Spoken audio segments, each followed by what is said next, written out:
I definitely needed the selfie stick to test this out, but hey, like I said, I'm doing the best I can for y'all. I'm learning as I go.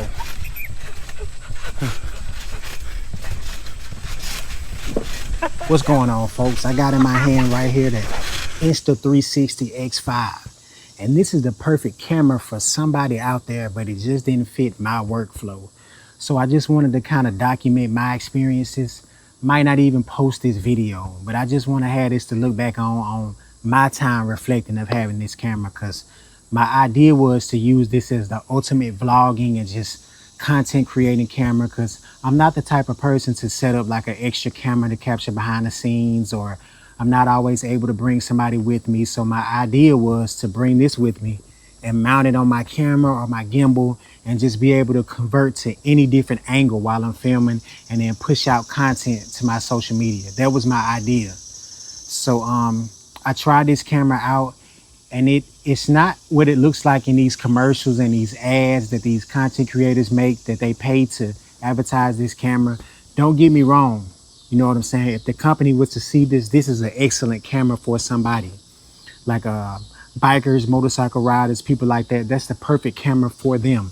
But for me, it just didn't work out, because those shots aren't as easy as they make it seem. You have to carefully plan. You have to know how to edit, stitch, and put these videos together to utilize the capabilities. It's not as easy as just shooting it and being able to turn it any different angle and make these perfect shots. So just keep that in mind when you get this camera. And there's also limitations on each feature. Like for instance, their version of iLog, where you get flat footage, can only be used in 5K, and you can't use it in a single lens mode. So there's multiple different limitations to these things that you just got to research before you get the camera. All right, so let's have some fun. This is a 360-degree camera. I'm gonna get on a trampoline with my son, and I'm gonna see if I can explain this concept for people that have never seen 360 footage, to show you what it can do. I'm shooting in 8K right now. Come on, buddy. Come on, let's jump. Like I said, I got it set at 8K right now. So it's recording at the full resolution. Let's see what we got.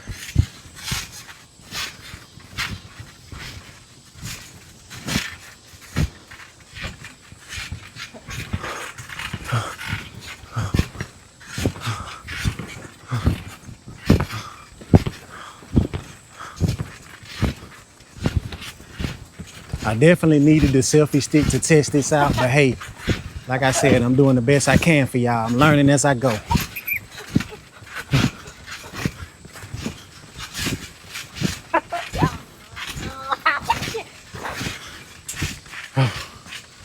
Let's spin it around. So you can spin the screen around to look at yourself, like I'm doing now. Hey, take them shoes. I'm sorry, y'all. He got on his sister's shoes. Those are not his pink Crocs. But yeah, you can spin it around to see yourself. This camera shoots in 8K. But when you punch in, when you change angles, when you redirect, when you zoom in, you're not getting the full 8K. So let's not sit up here and act like you're getting the full resolution of 8K with every frame that you show. There are limitations to these features. So just because they marketed it at 8K, you've seen some of the footage. You've seen it before. It's not everything, and every angle is not going to be 8K, and all of the features are not available at that full 8K. So just keep that in mind. What else we got? You got the active HDR. Now the HDR footage did look a little strange sometimes. Like some of the shots that I did that were out in harsh sunlight, the sky was kind of blowed out and looked a little cartoon and pixelated. So the HDR was kind of weird. It did have an improved microphone. I'll say that even when I didn't have like a lapel mic on, it picked up my voice very well, because it had some type of AI software and a new and improved mic on the front from the Insta360 X4. So that's a plus. The low light is decent, like I said. And then there's an extra feature on the app where you can clean up the low light and the grain on the back end too. But the low light is decent, but just don't think you can film in pitch darkness like a A7S III or, you know, these Sony full frame cameras. You know, keep that in mind. It's got flow state stabilization and horizon lock. So basically you can rotate the camera all the way around, just like the GoPros and all the other action cameras that's out now, and it'll remain there horizon lock, so everything will stay leveled and smooth, which is not new technology, but it does it very well. You know what I mean? So those are some of the features that are a plus about this camera. I don't want to just say all negative things about it, but like I said, I'm not trying to say this is a bad camera. It is for somebody. It just did not fit my workflow, and I'm just documenting my findings. And I want to be able to look back at this and say, hey, I had that camera. Why did I not keep it? Because I'm sure we all have had gear, and then we see something somebody else shot with it and say, damn, I should have kept that. But I just want to have this to look back on and say, hey, it just wasn't for me. So another thing to keep in mind is all editing softwares don't recognize the 360 footage. So that's another thing. You're not able to just import this footage and get straight to work on it.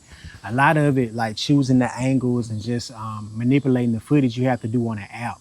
They have a desktop version, but it's a learning curve with it. And I don't want to learn another editing software. I'm just being honest. You can call it lazy, you can call it whatever you want to. My job is to push out content for my clients. I barely have time to create content for myself. So I definitely don't want to learn a new program and have to run footage through that first before I'm able to run it through my regular software and incorporate it with regular DSLR or mirrorless footage. So it's just too much, man. So like I said, this is an awesome camera for somebody, but just research it. You know, don't get caught up in the footage you see online.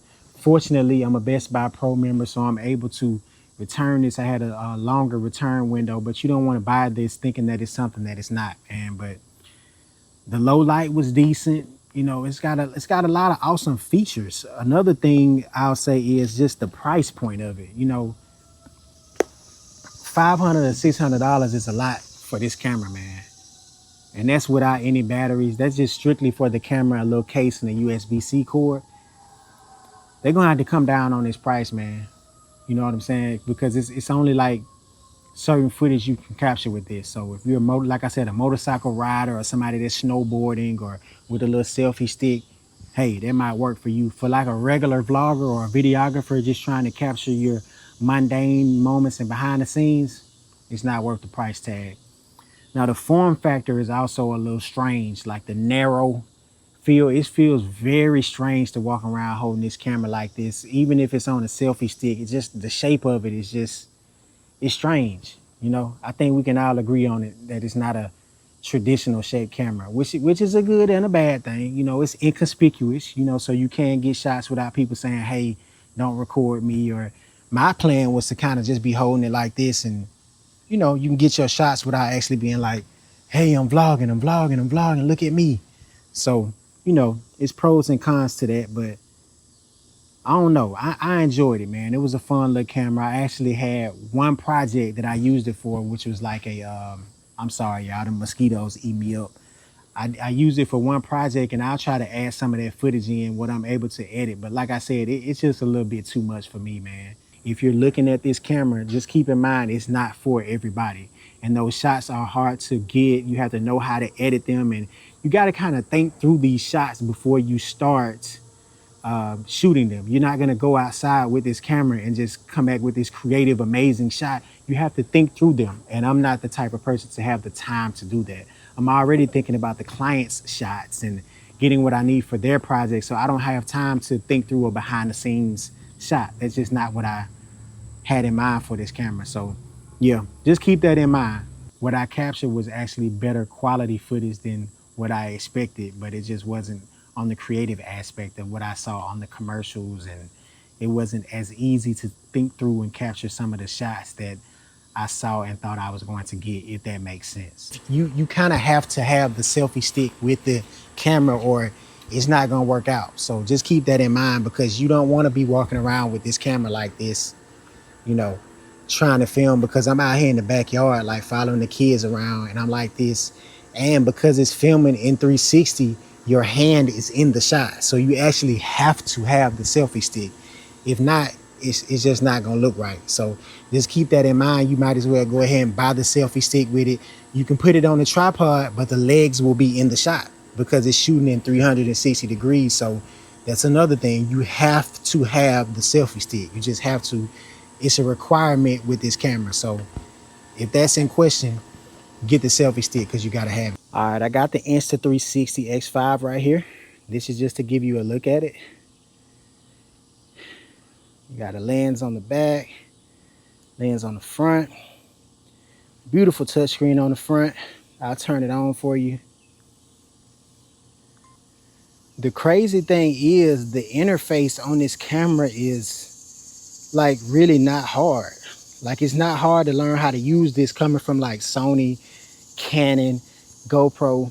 The interface is actually intuitive and it's easy. You can go to all your settings right here. As you can see, like I was saying earlier, the active HDR is not supported at 8K. You have to go down to 5.7K. And when you get there, it opens up a lot of options for you. So that's why I was saying you got to keep in mind while these companies advertise 8K, some of this stuff is not available at 8K, which is kind of not fair.